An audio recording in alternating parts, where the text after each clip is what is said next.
जय Hind everyone. Shri Ram public school की online class में आपका स्वागत है।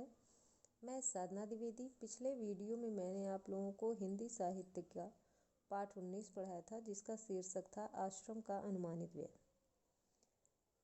इसे मोहनदास करमचंद गांधी जी ने लिखा था।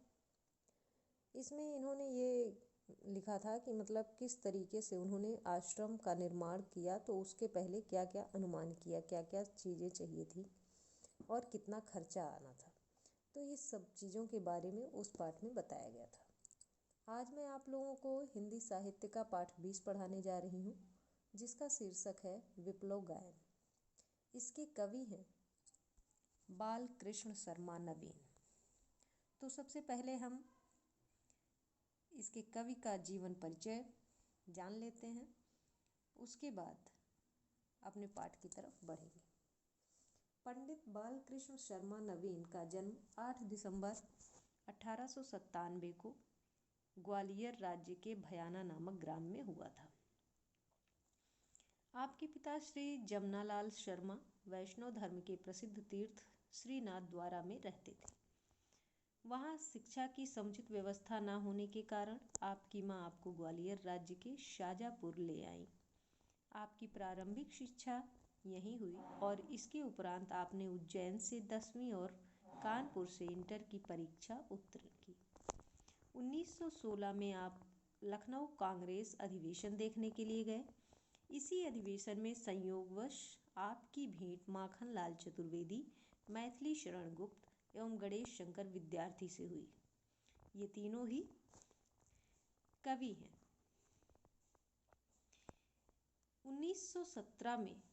1917 ईस्वी में हाई स्कूल की परीक्षा उत्तीर्ण करके बालकृष्ण शर्मा गणेश शंकर विद्यार्थी के आश्रम में कानपुर आकर क्राइस्ट चर्च कॉलेज में पढ़ने लगे।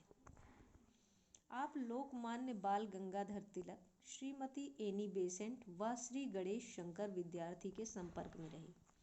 बालकृष्ण शर्मा जब बीए अंतिम वर्ष में थे तो गांधी जी के सत्याग्रह आंदोलन के आह्वान पर कॉलेज छोड़कर राजनीति के क्षेत्र में आ गए। 1952 से भारतीय संसद के सदस्य रहे हैं। 1955 में स्थापित राजभाषा आयोग के सदस्य के रूप में उनका महत्वपूर्ण कार्य रहा है। भारतीय संविधान निर्मात्री परिषद के सदस्य के रूप में हिंदी भाषा को राजभाषा के रूप में स्वीकार कराने में आपका महत्वपूर्ण योगदान रहा। जहाँ तक उनके लेखन कवि व्यक्तित्व का प्रश्न है, लेखन की ओर उनकी रुचि इंदौर से ही थी, परंतु व्यवस्थित लेखन 1917 ईस्वी से गणेश शंकर विद्यार्थी के संपर्क में आने के बाद प्रारंभ हुआ। गणेश शंकर विद्यार्थी से संपर्क का सहज परिणाम था कि वे उस समय के महत्वपूर्ण पत्र प्रताप से जुड़े। प्रताप परिवार से उनका संबंध अंत तक बना रहा। गणेश शंकर विद्यार्थी की मृत्यु के पश्चात कई वर्षों तक आप प्रताप के प्रधान संपादक के रूप में भी कार्य करते रहे। 1921 से 1923 तक हिंदी की राष्ट्रीय काव्यधारा को आगे बढ़ाने वाली पत्रिका प्रभा का संपादन भी किया। इस समय में आपकी संपादकीय टिप्पणियां अपने निर्भीकता, खरेपन और कठोर शैली के लिए जानी जाती हैं। यहाँ पे मिसप्रिंट है, हानि लिखा है तो हानि नहीं होगा, जानी जाती हैं। नवीन अत्यंत प्रभावशाली और ओजस्वी वक्ता भी थे एवं उनकी लेखन शैली पर उनकी अपनी भाषण कला का बहुत स्पष्ट प्रभाव है। राजनीतिक कार्यकर्ता के समान ही पत्रकार के रूप में भी आपने संपूर्ण जीवन कार्य किया। अब बालकृष्ण जी की कुछ कृतियां हैं, उनके बारे में हम आपको बता रहे हैं। इनकी प्रमुख कृतियां हैं उर्मिला, कुमकुम, रश्मि रेखा, अपलक और कुआसी। बालकृष्ण जी का निधन 29 अप्रैल 1960 को हो गया। तो ये तो रहा कवि का जीवन परिचय। अब हम अपने पाठ की तरफ चलते हैं। तो अब हम अपने पाठ की तरफ बढ़ते हैं, जिसका शीर्षक है विप्लव गायन। तो इस कविता को कवि ने किस तरीके से लिखा है, इसे मैं पढ़ के आप लोगों को सुनाती हूँ। कभी कुछ ऐसी तान सुनाओ जिससे उथल पुथल मच जाए, एक हिलोर इधर से आए, एक हिलोर उधर से आए। सावधान मेरी वीणा में चिंगारियां आन बैठी हैं, टूटी हैं मिजराबें, अंगुलियां दोनों मेरी ऐठी हैं। कंठ रुका है महानाश का, मारक गीत रुद्ध होता है। आग लगेगी क्षण में, फिर तल में अब क्षुब्ध युद्ध होता है। झाड़ और झंखाड़ दग्ध है इस ज्वलंत गायन के स्वर से। रुद्ध गीत की क्रुद्ध तान है, निकली मेरे अंतरतर से। कण कण में है व्याप्त वही स्वर, रोम रोम गाता है वह ध्वनि। वही तान गाती रहती है, कालकूट फड़ की चिंता में। आज देख आया हूँ जीवन के सब राज समझ आया हूँ। भ्रू विलास में महानाश के पोषक सूत्र परख आया हूँ। तो ये तो आपकी कविता है। अब यहाँ पर देखिए, आप लोगों को कविता के बारे में बताया गया है कि इस कविता में क्या बताया गया है। तो विप्लव गायन जो है वो जड़ता के विरुद्ध विकास एवं गतिशीलता की कविता है। विकास और गतिशीलता को अवरुद्ध करने वाली प्रवृत्ति से संघर्ष करके कवि नया सृजन करना चाहता है। इसलिए कवि विप्लव के माध्यम से परिवर्तन की हिलोर लाना चाहता है। तो यहाँ पर आपको कविता के बारे में सारांश में बताया गया है। अब मैं आप लोगों को इस कविता का अर्थ बताती हूँ। कभी कुछ ऐसी तान सुनाओ जिससे उथल पुथल मच जाए, एक हिलोर इधर से आए, एक हिलोर उधर से आए।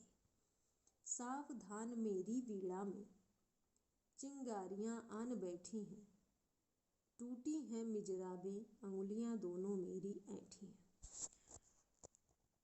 तो इस कविता में कवि सभी कवियों को संबोधित करते हुए कहता है कि ए कवियों, कुछ ऐसी रचना करो जिससे कि पूरे भारत में क्रांति का माहौल हो जाए।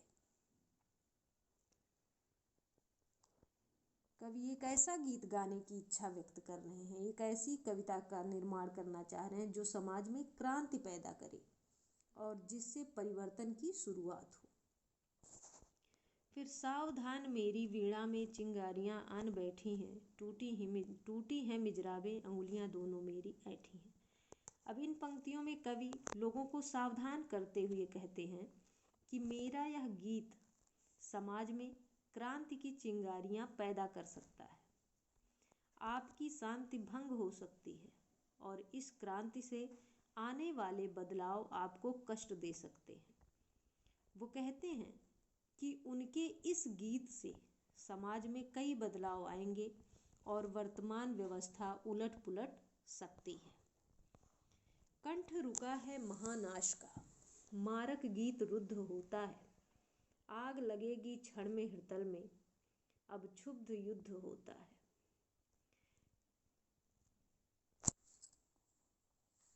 झाड़ और झंखाड़ दग्ध हैं इस ज्वलंत गायन के स्वर से। रुद्ध गीत की क्रुद्ध तान है, निकली मेरे अंतरतर से। कवि ने विप्लव गायन कविता की इन पंक्तियों में कहा है कि मेरे गीत से पैदा हुए हालातों की वजह से महाविनाश का गला रुंध गया है और उसने मृत्यु का गीत गाना रोक दिया है। असल में इन पंक्तियों में कवि कहना चाह रहे हैं कि जब भी समाज में बदलाव के लिए आवाज़ उठाई जाती है तो उसे दबाने की लाखों कोशिशें की जाती हैं, मगर क्रांति की आवाज़ ज़्यादा समय तक दबाई नहीं जा सकती। कवि के दिल में सामाजिक बुराइयों और वर्तमान व्यवस्था के प्रति रोष है। उसकी ज्वाला से हर अवरोध जलकर राख हो जाएगा। फिर बदलाव के गीतों की तान दोबारा 2 गुने जोर से शुरू हो जाती है और उसके वेग से सभी सामाजिक कुरीतियाँ और ढोंग पाखंड पल भर में समाप्त हो जाते हैं। कण कण में है व्याप्त वही स्वर, रोम रोम गाता है वह ध्वनि, वही तान गाती रहती है कालकूट फड़की चिंतामणि। विप्लव गायन की इन पंक्तियों में कवि कहते हैं कि संसार के हर एक कण में क्रांति का गीत समा गया है, हर दिशा से उसी की प्रतिध्वनि आ रही है। जिस तरह शेष नाग अपनी मणि की चिंता में डूबे रहते हैं, उसी प्रकार यह सारा संसार भी नव निर्माण के चिंतन में लीन हो गया है। आज देख आया हूँ, जीवन के सब राज समझ आया हूँ, भ्रू विलास में महानाश के पोषक सूत्र परख आया हूँ। विप्लव गायन कविता की अगली पंक्तियों में कवि कहते हैं कि मैं तो यह जानता हूँ कि बदलाव के बाद समाज में कैसी परिस्थितियाँ पैदा होंगी। इसीलिए वो कहते हैं कि समाज के विचारों और नज़रिए में बदलाव आने के साथ ही बुराइयों से भरे दूषित समाज का विनाश होने लगेगा और इसके बाद ही एक नए राष्ट्र और समाज का निर्माण प्रारंभ होगा। तो ये तो आपकी कविता थी और इसका अर्थ था। अब इसका मैं सारांश आप लोगों को एक बार बता दे रही हूँ। कवि बालकृष्ण शर्मा नवीन ने अपनी इस कविता में लोगों से सामाजिक बुराइयों और पाखंडों की जंजीरें तोड़कर प्रगति के मार्ग पर बढ़ने का आह्वान किया है। वो कहते हैं कि अब तुम शांति के गीत गाना छोड़ो और क्रांति की तान सुनाओ ताकि बुराइयों और बुरे लोगों में हलचल मच जाए। कवि ने इस कविता के जरिए समाज को एक महान बदलाव करने का संदेश दिया है। कवि मानते हैं कि पुराने कुविचारों और पाखंडों का अंत करके ही हम एक नए और स्वच्छ समाज की नींव रख पाएंगे। इसीलिए कवि ने विप्लव गायन कविता में हम सभी से एक क्रांति लाने का अनुरोध किया है ताकि एक बेहतर समाज बनाया जा सके। तो आप लोगों को मैंने बता दिया कि ये इसकी कविता थी। अब देखिए इसमें कुछ प्रश्न दिए गए हैं। कविता से है 2 प्रश्न कि कण कण में है व्याप्त वही स्वर कालकूट फड़की चिंतामणि, वही स्वर वह ध्वनि एवं वही तान। आदि वाक्यांश किसके लिए किस भाव के लिए प्रयुक्त हुए हैं। तो देखिए इसका जो उत्तर है वो है विप्लव गान कविता में वही स्वर वह ध्वनि और वही तान आदि वाक्यांश नव निर्माण और आम जन को सचेत व जागृत करने के भाव के लिए प्रयुक्त हुए हैं। फिर दूसरा है वही स्वर वह ध्वनि एवं वही तान से संबंधित भाव का रुद्ध गीत की क्रुद्ध तान है, निकली मेरी अंतरतर से, निकली मेरे अंतरतर से। पंक्तियों से क्या कोई संबंध बनता है। फिर वही स्वर वही, ये उत्तर है आपका कि वही स्वर वह ध्वनि एवं वही तान से संबंधित भाव का रुद्ध गीत की क्रुद्ध तान है, निकली मेरे अंतरतर से। पंक्तियों से एक गहरा संबंध है क्योंकि कवि इन पंक्तियों में सभी आम जनों को आवेशपूर्ण ढंग से जगाना चाहते हैं, लेकिन उनके गीत के स्वर गले में ही अटक जाते हैं। इस वजह से वो और भी ज़्यादा अधीर हो जाते हैं। ये आपका पहला प्रश्न और उसका उत्तर था। दूसरा है नीचे दी गई पंक्तियों का भाव स्पष्ट कीजिए। सावधान मेरी वीणा में डैश डैश दोनों मेरी ऐंठी हैं। तो इसका उत्तर है इन पंक्तियों में कवि लोगों को समाज में होने वाले परिवर्तन के प्रति सचेत कर रहे हैं। अब उनकी वीणा से मधुर स्वरों के बजाय कठोर स्वर निकल रहे हैं, जिसकी वजह से उनकी उंगलियों की मिजराबें, वीणा बजाने के लिए जो उंगलियों में पहना जाने वाला एक छल्ला होता है, वो टूट कर गिर गया और उनकी उंगलियां घायल होकर ऐंठ गई हैं। तो ये तो आपके जो कविता से प्रश्न थे उनके उत्तर थे। अब हम आप लोगों को इस पाठ से संबंधित कुछ शब्दार्थ बता रहे हैं, उन्हें भी आप अपने उत्तर पुस्तिका में लिख लीजिएगा और याद कर लीजिएगा। तो इस कविता में आए कठिन शब्द और उनके अर्थ इस प्रकार हैं। हिलोर, हिलोर मीन्स होता है लहर। मिजराब, मिजराब मीन्स वीणा या सितार को बजाने के लिए उंगली पर लगाया जाने वाला तार। आन, आन मीन्स आकर। कंठ, कंठ मीन्स गला। महानाश, महानाश मीन्स पूर्ण विनाश। मारक गीत मीन्स विनाश का गीत। क्षण मीन्स पल। दग्ध मीन्स जल उठना। ज्वलंत मीन्स जला देने वाले। क्रुद्ध मीन्स क्रोध से भरी। अंतरतर मीन्स हृदय के भीतर से। व्याप्त मीन्स विद्यमान। कालकूट मीन्स भयंकरतम जहर। फड़ मीन्स नाग। राज मीन्स रहस्य। भ्रू मीन्स भ्रिकुटियाँ। पोषक सूत्र मीन्स पालन करने वाले आधार। परख मीन्स जांच। तो ये पाठ में आए कठिन शब्द हैं और उनके अर्थ हैं। तो अब आप इसको भी अपनी उत्तर पुस्तिका में लिखकर याद कर लीजिएगा। तो आपका पाठ जो है वो यहीं पर समाप्त होता है और इस पाठ को ध्यानपूर्वक पढ़कर कविता याद कर लीजिएगा, क्वेश्चन आंसर लिख लीजिएगा और वर्ड मीनिंग भी याद कर लीजिएगा।